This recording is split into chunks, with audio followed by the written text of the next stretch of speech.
здесь еще можно будет на паузу поставить.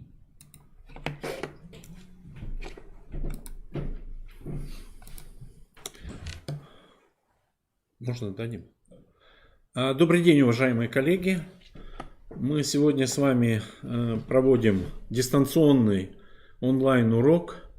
Но прежде чем провести урок, давайте я вам покажу, как, может быть, нам понадобится чат и как пользоваться все-таки чатом. Вот сейчас я демонстрирую, как бы, немножко задержкой почему-то. Так, демонстрирую как раз наш ресурс. У нас трансляция идет через YouTube, в YouTube. И вот у вас есть кнопочка «Открыть окно в новом чате». Вернее, «Открыть чат в новом окне». Когда вы ее нажимаете, то появляется чат. Появляется чат.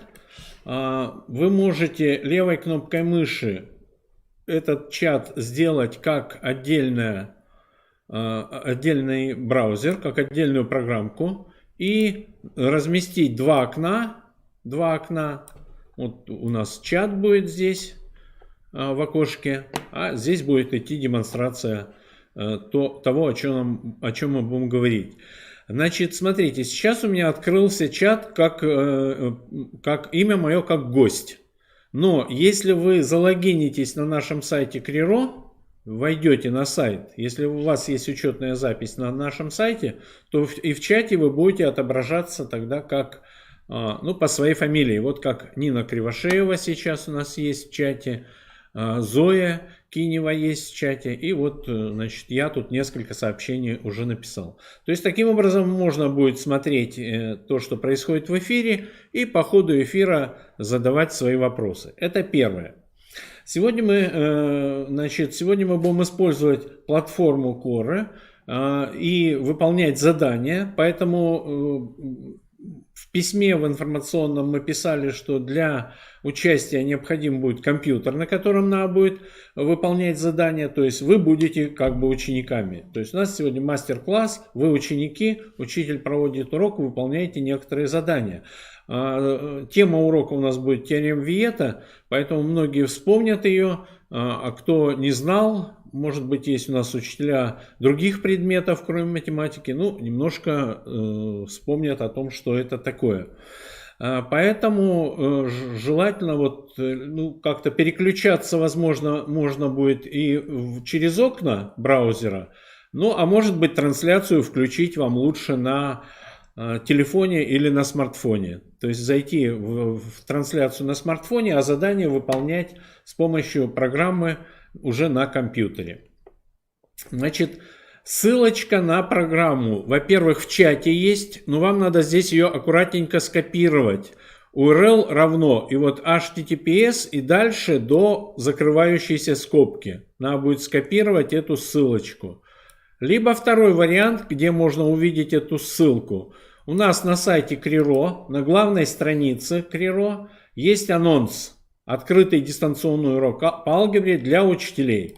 И вот здесь в этот анонс мы тоже вставили ссылочку, щелкнув по которой вы тоже попадаете в тот ресурс, на котором мы сегодня будем с вами работать.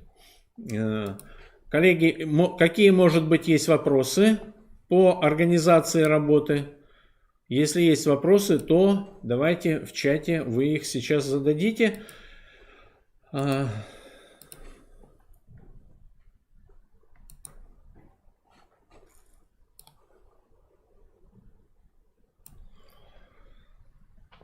Так, Воркута у нас присутствует. Коллеги, если вопросов нет, то я тогда передаю слово Кузнецовой Ольге Анатольевне, учителю математики Центра дистанционного обучения Республиканского центра образования. И сейчас она будет нам показывать, как можно использовать данную платформу для организации онлайн-уроков. Ольга Анатольевна, пожалуйста, камера у нас здесь.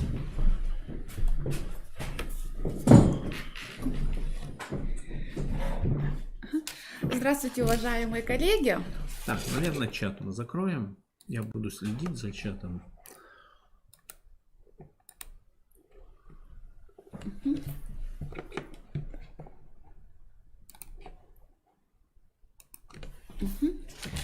Так, ну, во-первых, сложившаяся ситуация, когда все школы перешли на дистанционное обучение, в помощь приходят различные интерактивные сервисы, онлайн-платформы, конструкторы, с помощью которых мы с вами можем создавать различные электронные дидактические материалы. И сегодня хочу вас познакомить с отечественным конструктором интерактивных уроков, который называется Core. Это онлайн-платформа конструирования образовательных материалов и проверки знаний с обратной связью и привязки к электронному журналу. Но сначала хочу рассказать о плюсах этой платформы. Во-первых, бесплатное использование. Для учеников не требуется регистрация, использование собственных электронных материалов, создание разнообразных тестов, и в эту платформу можно включать как свои разработки, то есть готовые презентации, видео различные, либо скачанные на компьютер, либо с YouTube. И, соответственно, можно вставлять интерактивные тренажеры, такие как Learning Apps. И, соответственно, большой плюс – это автоматическая и мгновенная проверка и статистика результатов, то есть вы будете видеть, кто из учеников что сделал, либо где были допущены ошибки. Единственный минус, который я нашла в этой платформе, это ограничен редактор математических формул. Ну, в принципе, можно как бы тут обойтись, вставлять другим способом. Итак, посмотрите, пожалуйста, это платформа Core, я уже зашла под собой, то есть учитель, чтобы создать интерактивные уроки, на этой платформе регистрируется. Как видит учитель, то есть созданный мной урок, всем удалось пройти по ссылке в качестве ученика. То есть, если вы зайдете в качестве ученика, пройдя по этой ссылке, как я сказала, ученику регистрироваться не обязательно. Он нажимает иконку «Зайти без регистрации» и дальше вводит имя, фамилию свое. И нажимая «Начать урок», ученик видит такую страницу. У всех получилось? То есть вы сегодня вроде учеников, то есть будете смотреть, что видят ученики. Так, да. Просто я не вижу у всех, наверное, да, получилось. И, соответственно, когда ученик заходит, небольшое, как говорится, яркое пятно, можно начать с эпиграфа, и затем ученик видит вот эти карточки. Карточек может быть разнообразное количество, в зависимости, сколько заданий, сколько теоретического материала вы сюда сами загрузите. Давайте с вами зайдем на первую карточку, по цифре 1, повторение изученного. Как было уже сказано выше, сегодня мы попытаемся с вами вспомнить теорему Виета, но для начала актуализация знаний. То есть ученику предлагается выполнить некоторые задания. Задание в виде теста, где в некоторых вопросах нужно ввести правильный ответ, напечатав с клавиатуры, где-то выбрать один из правильный ответ из 3. Попробуйте вот тут ответить на вопросы. Потом мы посмотрим, как это все в статистике отображается.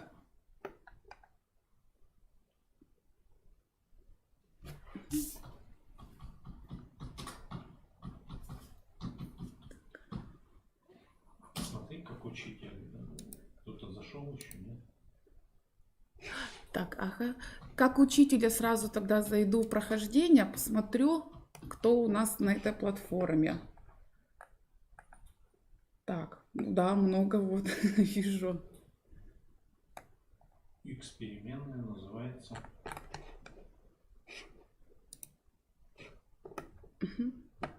Так, то есть как ученик.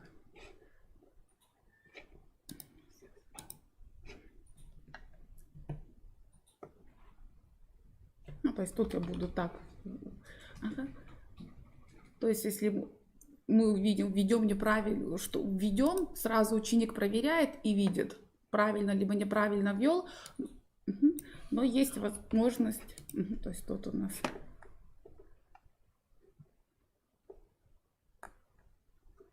Ну, я так буду.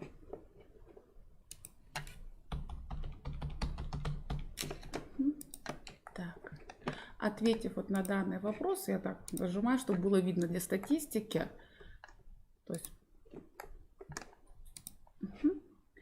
То есть, выполнив первое задание на актуализацию знаний, вспомнив предыдущий материал, мы переходим на следующую страницу. Дальше следующий вид заданий. Попыталась просто загрузить разные виды заданий, которые тут можно сделать. Тут у нас идет классификация. То есть даны 3 корзинки, неполные квадратные уравнения, приведенные и общего вида. И даны вот снизу такие таблички с записями квадратных уравнений. И их нужно распределить по табличкам. И также ученик видит, если не в тот столбик, не в ту корзинку поставил, у него отображается неверно, но тут есть возможность исправить. Но штраф ученик заработал, и мы с вами, как учителя, при сборке результатов, при смотре статистики, мы видим, с какой попытки сколько было допущено ошибок.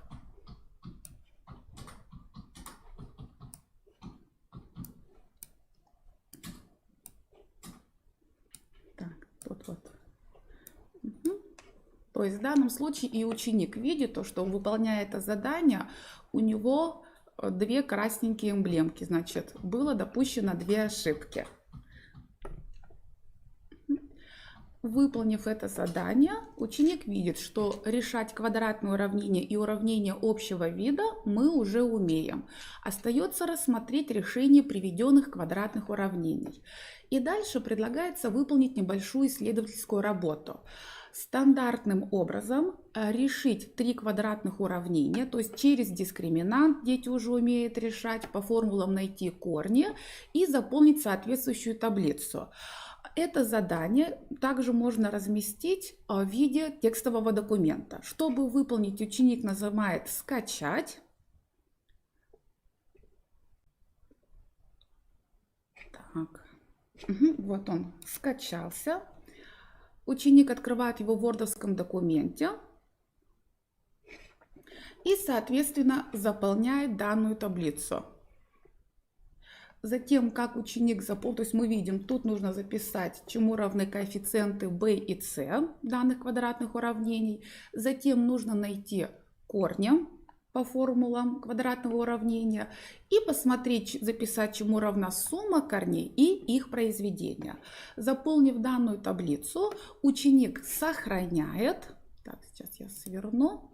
То есть мы видим, тут у нас инструкция есть.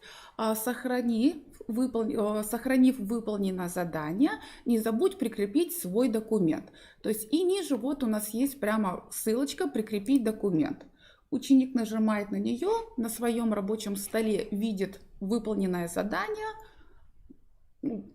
Так, тут у меня просто не сохранила его. И, соответственно, сохраняет. Также потом я покажу, как буду видеть это я результаты. Если задание не получилось выполнить, можно сюда в качестве комментария ученику написать, какие возникли трудности, и эти комментарии вы также увидите и, соответственно, посмотрите, где какие вызвали трудности при выполнении данного задания ученика. Но если ученик, выполнив все хорошо, прикрепив свой файлик с выполненным заданием, мы заметили, что сумма корней равна коэффициенту b с противоположным знаком, а произведение корней равно коэффициенту c. И, соответственно, формулу тут наш ученик видит. Проанализировав данное задание, ученик увидел зависимость корней от коэффициентов квадратного уравнения и, соответственно, переходим дальше на следующую страничку. И тут представляется задание для закрепления, промежуточный контроль. То есть тут нужно будет также вписать ответы в пропуске. Тут также представлен один из видов заданий. То есть в каждом задании нужно написать, чему равна сумма корней и произведение, выведя зависимость, выполнив предыдущее задание. Так, сейчас я посмотрю, как у меня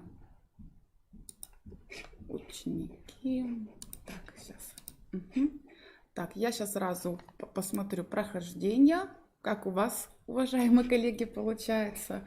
То есть если я включу режим статистики, то вот я вижу всех участников данного урока, вижу все ваши попытки, правильные, неправильные, где были допущены. Точно так же вы будете видеть и проверяя работу своих учеников.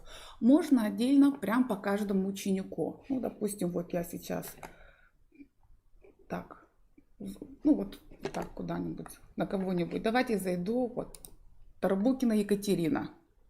То есть лично по ней я сейчас увижу ее результаты. видимо, запаздывает. Сейчас прогрузит. Не хочет сейчас. Ну-ка, либо вот Татьяна Хозяева. А вот, зашла на Татьяну Хозяеву и вижу прям по заданиям. То есть, что выполнено правильно, что выполнено неправильно и с какой, соответственно, попытки. То есть, также можно рассматривать по каждому ученику по отдельности. Так.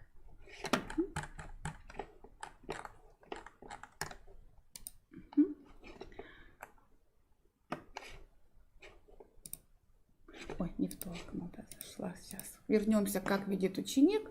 Ну, выполнив данное задание, тут тоже буду уже непосредственно любые цифры. Если мы ведем ответ неверный, ученик также, нажимая кнопку «Проверить», видит, что допущены ошибки. Можно попробовать еще раз, то есть ввести уже правильные ответы, но штраф, он остается. То есть мы видим, как проверяющий, что задание было выполнено не с первого раза.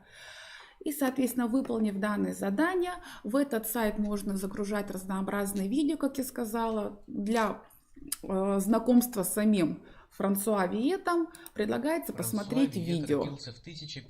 Тут небольшая дана у него биографическая справка, но вы все можете просмотреть, познакомиться с его математическим вкладом в нашу науку.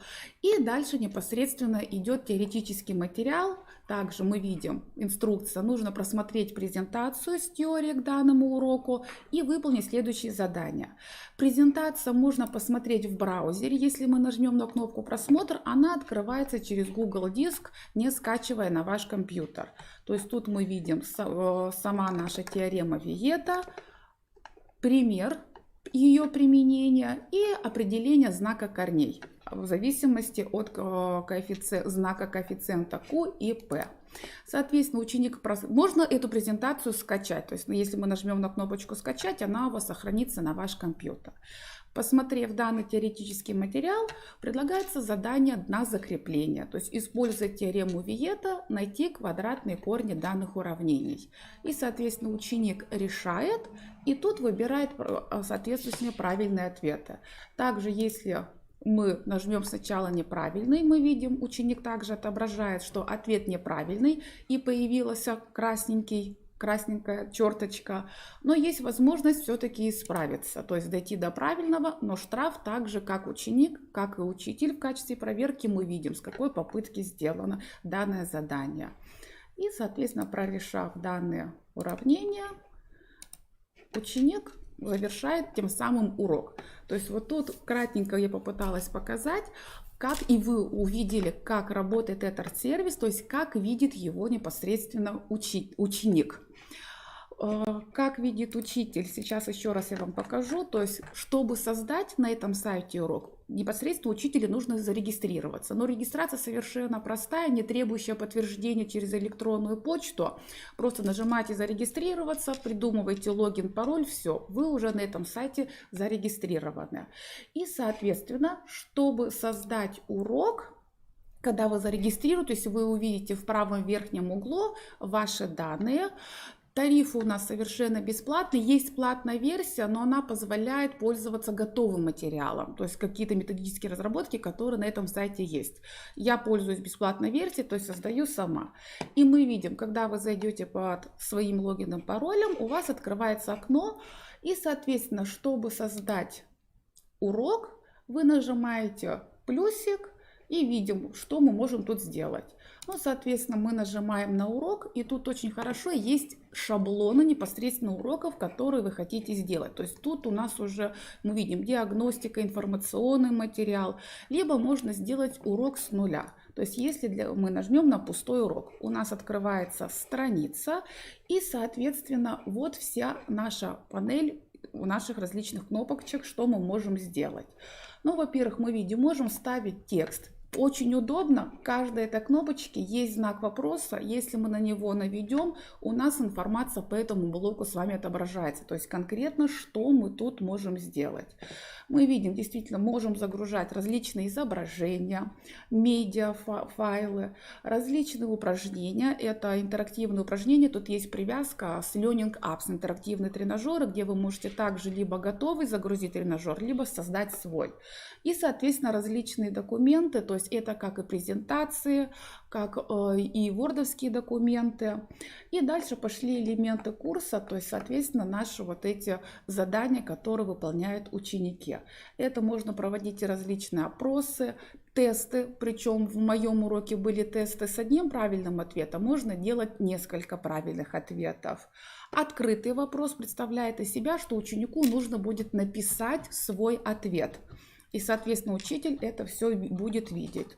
Классификация, вопрос с автопроверкой, заполни пропуски, то есть удобно, дан, допустим, какой-то текст и в нем пропуски, то есть ученику нужно непосредственно впечатать, вбить вот эти недостающие слова. И диалоговый тренажер. Все очень легко и просто. Ну, допустим, сразу я хочу начать с теста, то есть я просто нажимаю на тест, левой кнопкой мыши и перетаскиваю на свое поле. Появляется желтая полоса, отпускаю и посмотрите, все тут прям написано очень подробно. Щелкните, чтобы изменить вопрос. То есть я нажимаю и вбиваю, допустим, какой сейчас месяц. Все, вопрос у нас сразу с вами появился.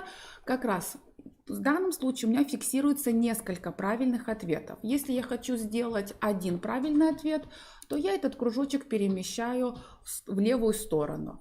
И, соответственно, набиваю свои ответы. Ну, допустим, извиняюсь, на английском. Апрель, май, март. Можно сделать больше вариантов ответа. Для этого нужно просто добавить вариант ответа, нажав на плюсик. Чтобы зафиксировать неправильный ответ, я просто нажимаю, и у меня загорается все. То есть фиксация пошла. Это у нас правильный ответ. Дальше, допустим, какой-то загрузить ненужный документ, допустим, с теоретическим заданием, либо с теоретическим материалом. Для этого я также хватаюсь левой кнопкой мыши «Документ» и перетаскиваю на поле. Снова мы видим, загорела желтенькая полоса, отпускаю, и также сразу у меня написано, что нужно сделать. Загрузить документ, то есть мы видим в формате достаточно разнообразный вид, это и PDF, и DOC, и PPT, презентации наши. Соответственно, чтобы перетащить, либо я нажимаю сюда, и что мне нужно, я сюда загружаю, либо простым перетаскиванием. Можно указать прямую ссылку. То есть, если где-то у вас также есть в интернет-сервисах данное задание. Соответственно, можем загрузить изображение, как я сказала, медиафайл. То есть, данный сервис достаточно совершенно простенький в использовании. Непосредственно я могу, если вы мне скинете в чате адрес электронной почты, я могу вам отправить ссылки на инструкцию. Она в формате PDF, и есть еще также ссылка на видеоинструкцию, где прям небольшие видео представлены, как этим сервисом пользоваться. И, соответственно, что самое главное, я хочу еще раз вернуться, главное это сервиса, то что действительно у нас есть обратная связь с учениками, то есть мы с вами можем проверить все, что наши ученики сделали. Для этого мы с вами заходим на наш созданный урок и смотрим на панель справа. Естественно, когда вы делаете урок, вам нужно будет опубликовать. Самая первая кнопочка сверху с правой стороны. Нажав «Опубликовав», вы сохраняете все свои изменения. Затем, чтобы отправить ученику, вы нажимаете кнопочку «Поделиться», и вот у вас появляется ссылка ученикам. Вы ее копируете и, соответственно, данную ссылку отправляете ученикам. Ну, либо через разнообразные соцсети личным сообщением, либо прикрепляете ее в наш электронный журнал, где вы отправляете домашние задания. Прикрепив эту ссылку, Ученики по ней проходят, и, соответственно, как я сказала, они могут зарегистрироваться, могут не зарегистрироваться, то есть нажать кнопочку «Пройти, пройти без регистрации», но имя, фамилию нужно будет указать, чтобы нам, учителям, было удобно смотреть, проверять данные результаты. И, соответственно, чтобы как раз посмотреть, кто что выполнил, кто как с какими заданиями справился, мы нажимаем также в правом меню кнопочку «Прохождение». И вот у нас открывается вся наша статистика по ученикам. То есть слева мы видим всех участников этого урока. И, соответственно, зайдя на любого, мы можем с вами посмотреть результаты. Либо, как я сказала, можем включить режим статистики, то есть одновременно всех учеников посмотреть, кто что выполнил, кто с какими заданиями справился. Чтобы посмотреть задания непосредственно, которые ученик прикрепил сюда файл, в моем уроке было выполнить задание в wordовском документе и прикрепить файл. Я вам сейчас покажу, как он тут отображается. Так. Сейчас, допустим, вот зайду. Так, сейчас спущусь. Вот, которое было задание с инструкцией. Сохрани выполненное задание, не забудь прикрепить свой документ. Вот у меня отображается документ. Ученица у меня прикрепила, назвала мое задание. Я его также скачиваю и, соответственно, смотрю, что у меня ученик сделал. Также открою. Вот, появилось. То есть смотрю в wordовском документе, как у меня ученик выполнил данное задание. То есть есть обратная связь. Несколько раз открылась. И, соответственно, тут я наблюдаю, могу посмотреть и сделать выводы, как у меня ученики проработали данный материал, работая дистанционно в наших условиях. Так.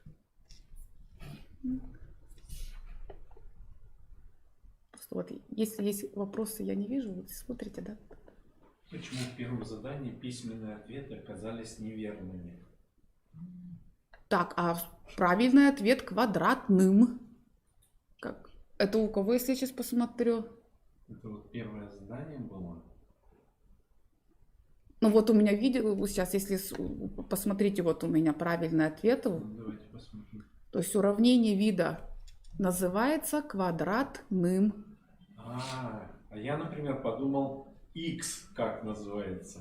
То есть уравнение вида такого-то, x переменная, и я думал, x переменная называется... А нет же, вот уравнение вида, где А, Б, С. Ну, наверное, значит, люди не поняли просто вопрос.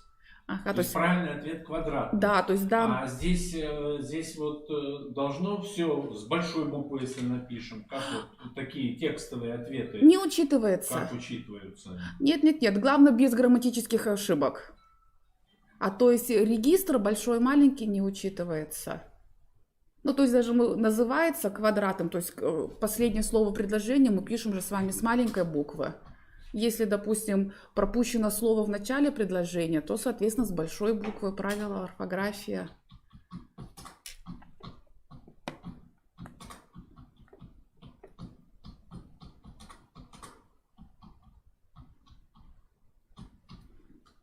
То есть, еще раз повторюсь, если вы в чате отправите адрес электронной почты, и если вас вот этот сервис заинтересовал, я каждому отправлю инструкции.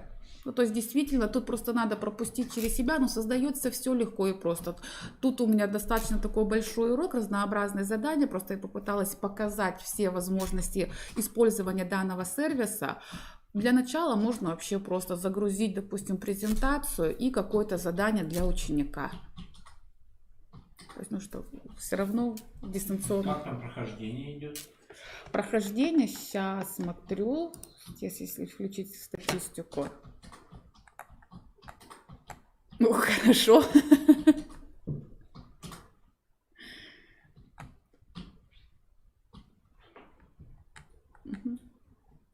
Главное, что вот сейчас актуально, нам все равно нужно ученикам выставить оценку за проделанную работу. И тут действительно вся обработка результатов идет автоматически, то есть мы отдельно ничего не программируем. Для нас главное указать правильный ответ в задании, в тесте. И, соответственно, этот сервис всю статистику делает автоматически самостоятельно. И у нас есть обратная связь, то есть ученики также могут и прикреплять выполненные задания, либо в виде скриншота, либо в виде вордовского документа. И у нас появляется возможность просмотреть и выставить оценку. А вот если они прикрепляли документ, то вы потом уже проверяете? Да, то есть вот я показала, допустим, вот у меня вот ученица, то есть она выполнила задание в вордовском документе, его сохранила, прикрепила, его сейчас еще раз тогда покажу. И вот я вижу ее документ. Вот он у меня. Ее документ называется «Мое задание».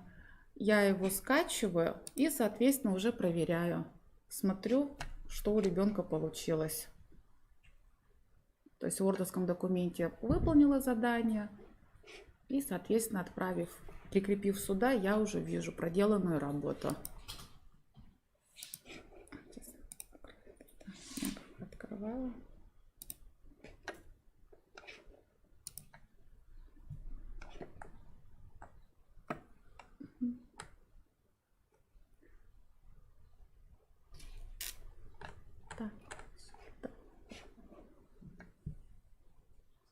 Гость задавал вопрос, поэтому не видно вот этот про письменный ответ, поэтому вы не увидите, наверное, там, кто этот человек. А у кого неправильно первое задание сделано, можно посмотреть.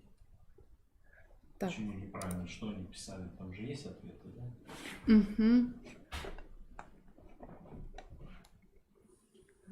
Так, ну тут вот у многих как бы первый, ну когда если, допустим, ну тут если вот зайти по каждому прям ученику. А вот если я перешел на вторую карточку, а как вернуться на первую? Назад там в середине. Сейчас. Все увидел. Ага.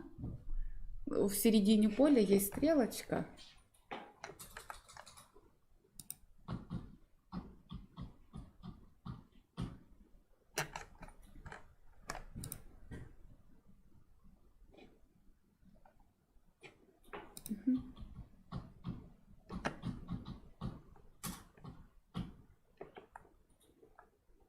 То есть, ну вот, допустим, зайду на любого своего сегодняшнего ученика, и вот я вижу прям все ответы, что вот, допустим, почему-то так же вот тот. Вот ЛВА, посмотрите, как у меня. ЛВА, ага, сейчас захожу. Вот, да, квадратным, тут все правильно. То есть дополнительно можно еще каждому правильному ответу вставлять свои какие-то комментарии, допустим, вот как. А вот здесь какой ответ? Плохо видно. В каком задании? Вот в первом, потому что неверно, что, уже исправила. Нам вот посмотреть, что она написала все-таки. Нет, вот за мной сразу кто-то шел, там было неверно. В тесте, наверное, если тест. Нет, слева ученика тест включить. Так, после вас у меня отображаются тесты. Вот. Ну в тесте там какой был ответ? Сейчас. Первое задание. Это я так впечатала. Просто, да? Ну да, как бы это. Угу. То есть все ответы, что ученики впечатывают, тут, конечно, все отображается, мы видим. Угу. Еще раз скажите, что могут открыть чат в новом окне, кто подключился. Так. Открыть чат в новом окне и задать вопрос. Угу. То есть, если кто-то сейчас только что подключился, можно открыть чат в новом окне, подключиться к нашему чату и задать интересующие еще вопросы.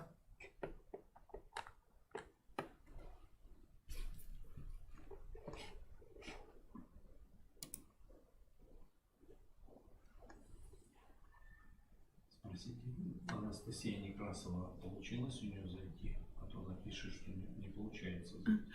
Анастасия Некрасова, у вас получилось зайти? Куда не получается зайти? В чат? Не в чат. Нет, в урок. В урок. Там нужно пройти вот по ссылке либо в анонсе сайта Криро, либо вот в нашем чате, просто скопировать аккуратненько. Сейчас я посмотрю, тут у меня там отображается.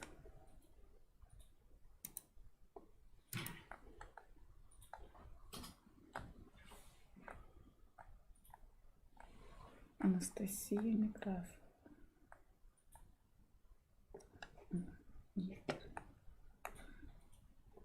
Не вижу их, Анастасию.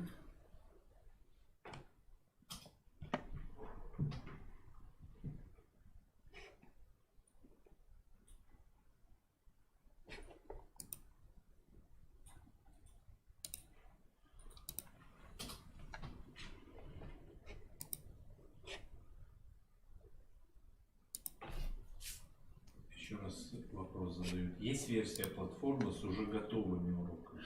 Версия есть, но она будет платная. То есть, посмотрите, вот я зашла, когда вы регистрируетесь на данном сайте, сейчас еще раз, я сейчас минуту под собой зайду, вышла mail.ru.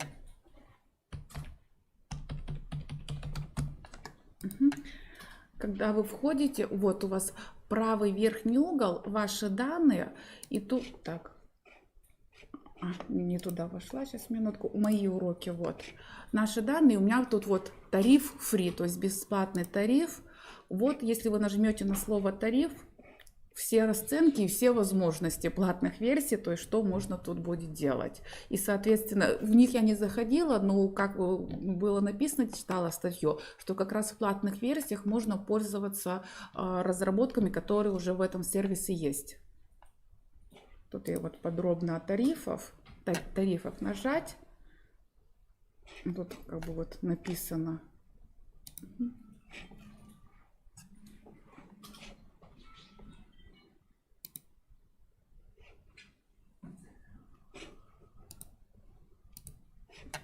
Нет, так, где-то ученик. То есть, если мы хотим вот вернуться назад, у нас стрелочка назад, посерединке, с левой стороны.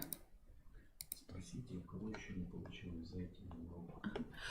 Скажите, пожалуйста, у кого еще не получилось зайти на данный урок, пройдя по ссылке?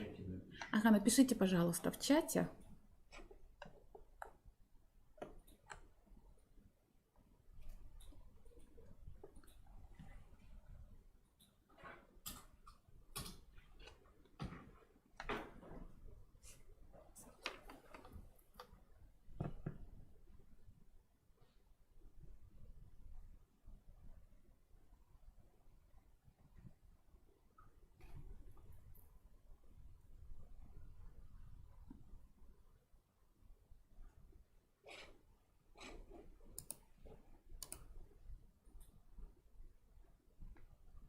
Вот сколько времени ушло на то, чтобы создать вот этот урок, такой насыщенный, и сколько времени потом вы с ним работаете? То есть это 45 минут урок? Сколько времени ушло на создание урока?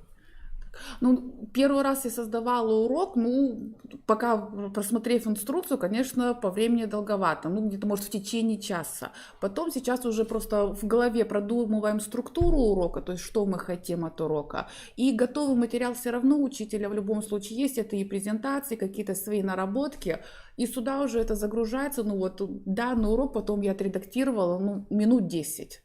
То есть основные как бы моменты в голове продумать, что мы хотим от урока, и загружать сюда готовые свои материалы. Тесты, как вы видели, ну совершенно все легко. Вот если задание в виде тестов мы с вами перетаскиваем, то есть ну, это минута на один вопрос, даже меньше. Вводим сразу вопрос, что мы хотим, вводим правильный ответ и его фиксируем. Все, вопрос у нас готов. То есть пропустить через себя надо, и, как говорится, все постигается в практике. Но потом, говорю, вот сейчас уроки ну, по 10 минут. То есть загружаем. Вот этот урок Керима Виета по времени сколько получится при работе с детьми? 45 минут или больше, меньше? Ну, вот видите, у меня, как бы я работаю на дистанционном обучении, у нас дети тоже совершенно как бы разные. Кто-то из учеников у меня выполняет это за 45 минут, кто-то из учеников у меня эта тема длится на 2 урока. То есть в зависимости индивидуально, но так, по идее, по школьной программе, в принципе, 45 минут, мне кажется, достаточно. То есть все зависит. Просто тут у меня еще урок получился, да, действительно насыщенный. Я просто попыталась загрузить сюда все возможности, да, показать. То есть это и различные варианты тестов, и задания письменные, когда ученик прикрепляет свой ответ, чтобы была обратная связь. И презентации, и видеофрагмент у меня тот. То есть как бы все возможности сервиса продемонстрировать попыталась. Такой еще вопрос. А как детям задавать урок? Ну вот не совсем понятен вопрос. То есть это как ссылку детям предоставить? Да, то есть в электронный журнал вы через ГИСИО, вы же там прописываете домашнее задание, просто туда прикрепляете ссылку и там пишите пройти по ссылке, выполнить задание. И ученик проходит по этой ссылке. Ну, в принципе, его можно и онлайн вести, да, вести трансляцию урока, да? Можно, да. Так как мы сейчас, в принципе, делаем. Да. То есть, если кто вот дистанционно также работает, ну, сейчас вышел во время. Коллеги, значит, по последним вот всем распоряжениям, в том числе и нашего министра, и указаниям вышестоящих органов, на сегодняшний день учитель должен наладить коммуникацию как с учениками, так и с родителями. Поэтому все равно общение вам надо. Какие способы вы здесь выберете? Вот на прошлой неделе мы проводили, когда вебинар по ProofMe, я показал, как можно сделать трансляцию ВКонтакте. То есть можно трансляцию ВКонтакте для детей сделать, создав группу детей, да? Можно вот использовать трансляцию через YouTube. Но если это будет с компьютера, то здесь еще нужна дополнительная программа, которая называется OBS. OBS, ее, ну, как бы есть сложности. Самый простейший вариант сейчас наладить коммуникацию и общение, видеообщение с ребенком, это, конечно же, Skype, это, ну, вот трансляция ВКонтакте.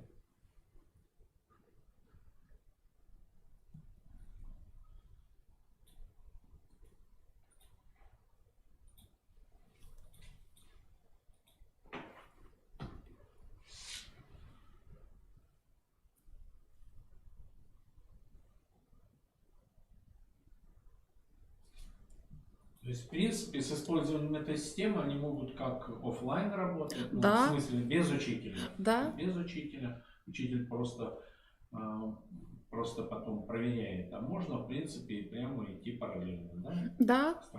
Рассказывать что-то, какие-то вещи ученикам, давая подсказки. Да, если видеоконференц-связь строить. Так, ну, говорите, что мы заканчиваем. Да. Спасибо большое, уважаемые коллеги, за присутствие. Надеюсь, была информация вам интересна. Еще раз повторяюсь, если нужны кому-то инструкции, как видео, инструкции, либо в PDF-файле, я вам отправлю, только нужен ваш электронный адрес. В чате могут, да? Прислали, человек 15 прислали. Ага, хорошо, спасибо, обязательно всем отвечу, в течение дня отправлю всю информацию по данному сайту. Спасибо большое. Отдыхайте. До свидания, как в конце урока. Работайте, отдыхайте. Некогда сейчас учителю работать. Готовиться надо к следующему этапу дистанционного обучения. До свидания. Спасибо большое. А продлили вот это?